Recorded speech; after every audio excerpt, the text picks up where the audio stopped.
Otep à tous, bien-aimés frères et sœurs, des militaires ivoiriens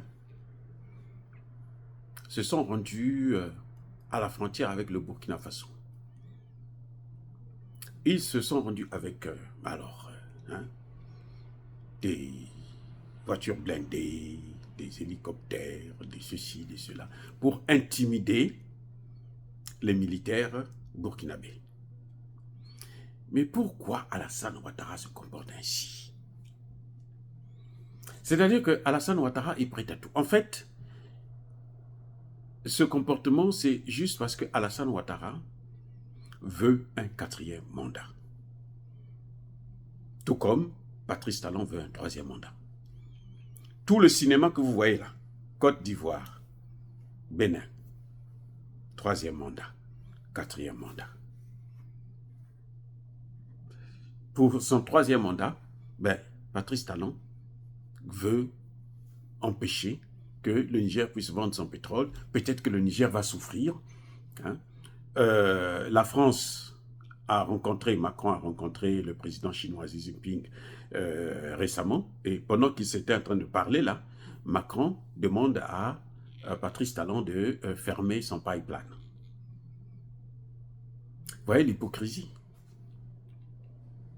Ce qu'ils oublient, c'est que, mais Xi Jinping, c'est un gaillard. Emmanuel Macron ne peut même pas se rapprocher. Même les Américains maintenant ont peur du géant chinois.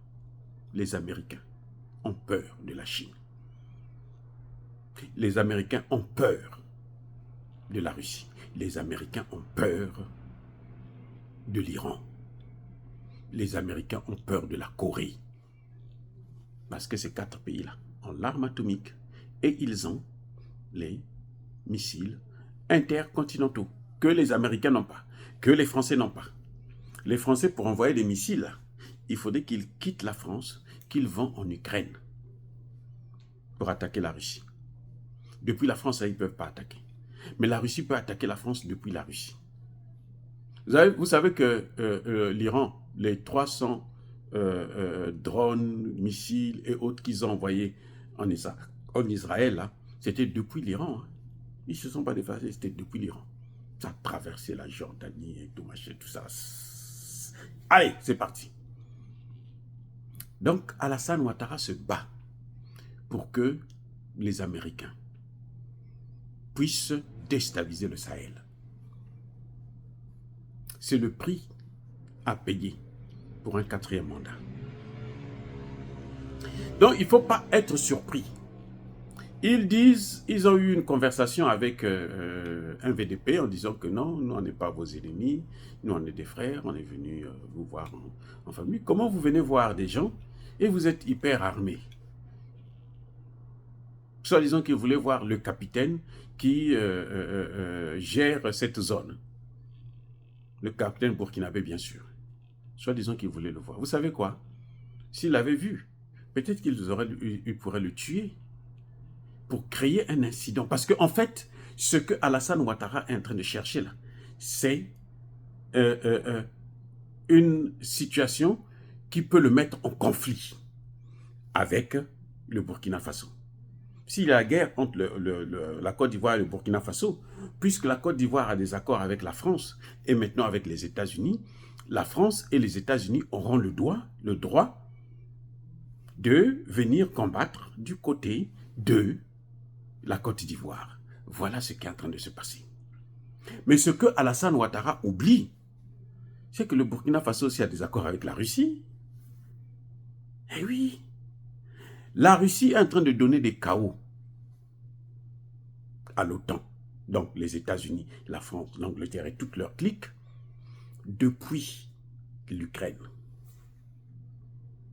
Donc s'ils amènent cette guerre-là aussi sur le sol africain, eh bien, ça va être les mêmes causes, produisent les mêmes effets. Et ce n'est pas sûr qu'Alassane Ouattara puisse survivre pour avoir un 4e mandat. Ça va seulement déstabiliser les 2 pays, mais ça ne pourra pas. Il n'y a rien qui garantit qu'Alassane Ouattara va survivre. Ce n'est pas un militaire.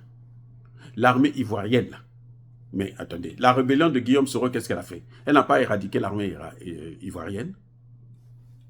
Les amis, la rébellion de Guillaume Soro et Alassane Ouattara, ils ont mis à nu l'armée ivoirienne.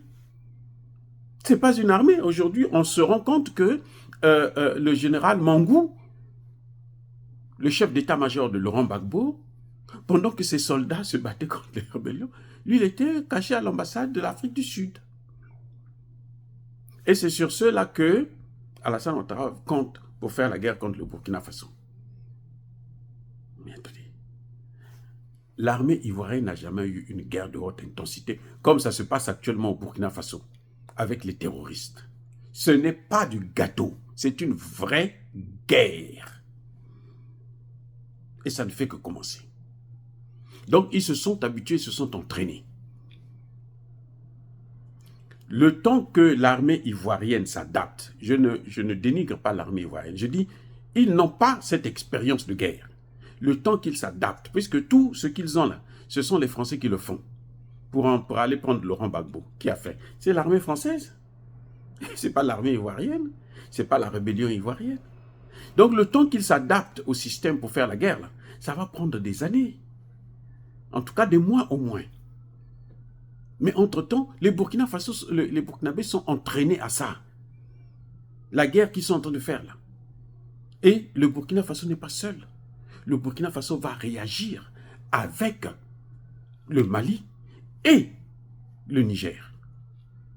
Si vous attaquez le Burkina Faso là, vous avez attaqué le Mali et vous avez attaqué le Niger.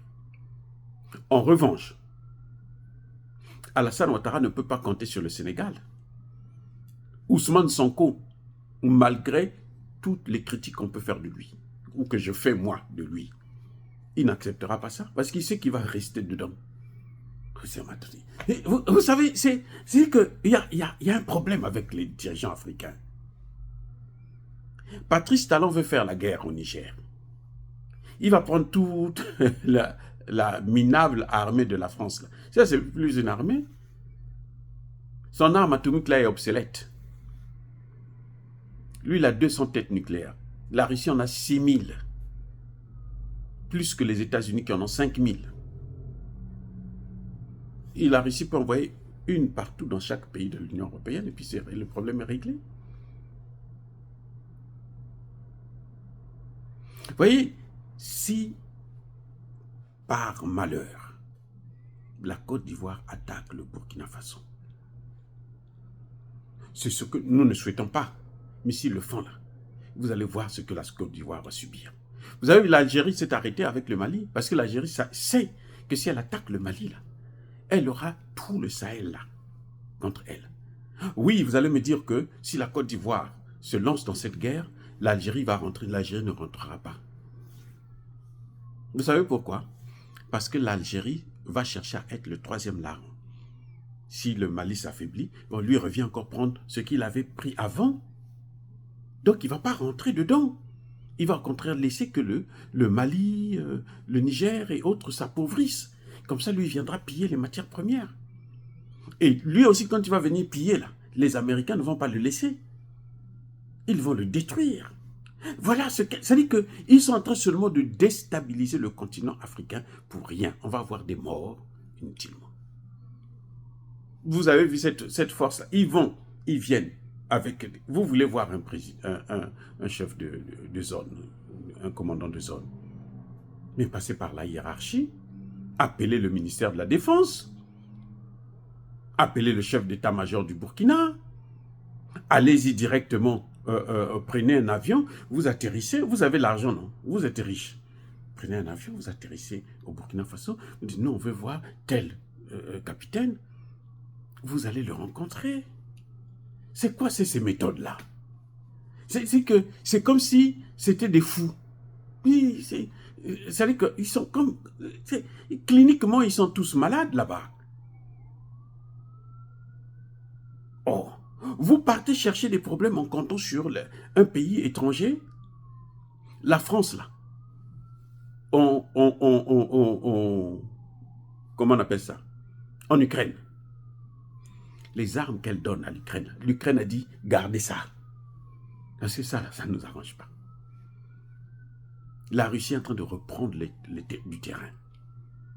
Bientôt, la Russie va prendre Kharkiv, la seconde ville de l'Ukraine, malgré la France. Mais pourquoi? Mais Emmanuel Macron disait que non, si y a une percée du front, j'envoie des soldats.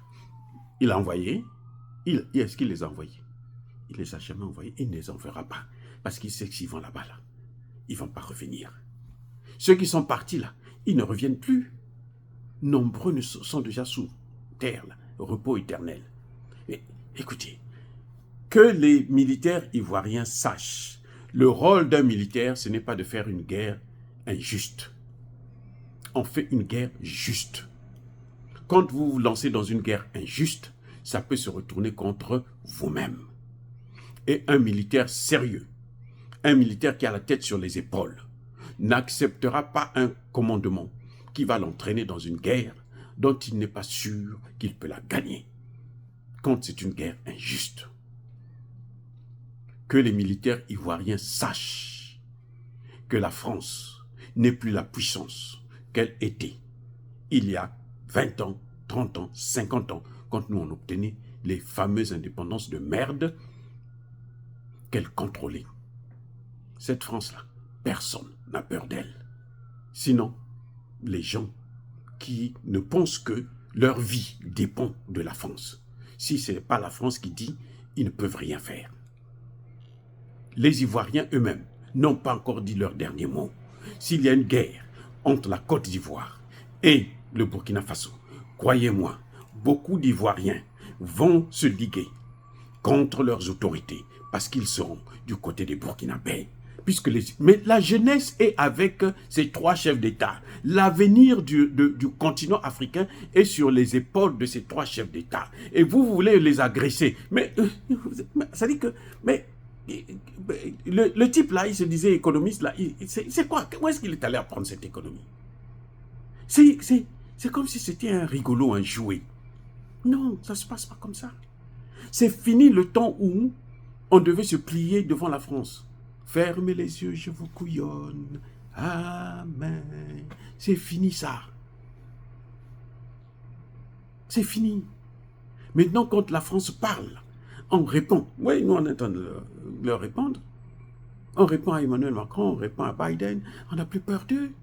Parce que nous sommes dans la multipolarité. Cette histoire-là où eux, ils commandaient le monde, là.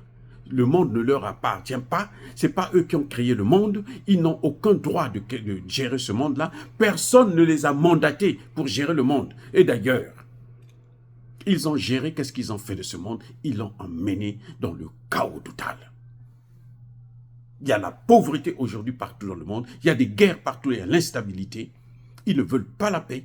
Ils évitent la paix alors que nous voulons la paix. Oh, bien-aimés frères et sœurs, nous saluons les autorités du Burkina Faso qui évitent cette provocation parce qu'ils veulent la paix. Mais si Alassane Ouattara continue, vous savez, quand un serpent demande un fardeau, parfois il faut lui donner le fardeau là. On va voir comment il va ramper avec le fardeau sur la tête. Soyez bénis, abondamment bénis par le Dieu des Kémites et par nos ancêtres angélisés. Mais que tous ceux qui persécutent le continent africain, le pillent et le déstabilisent, qu'ils soient noirs, blancs, chinois, arabes, juifs, indiens, qui qu'ils soient punis, maudits, foudroyés, neutralisés, écrasés, effacés par le Dieu des Kémites et par nos ancêtres angélisés. Vive l'Afrique éternelle. J'ai dit et j'assume.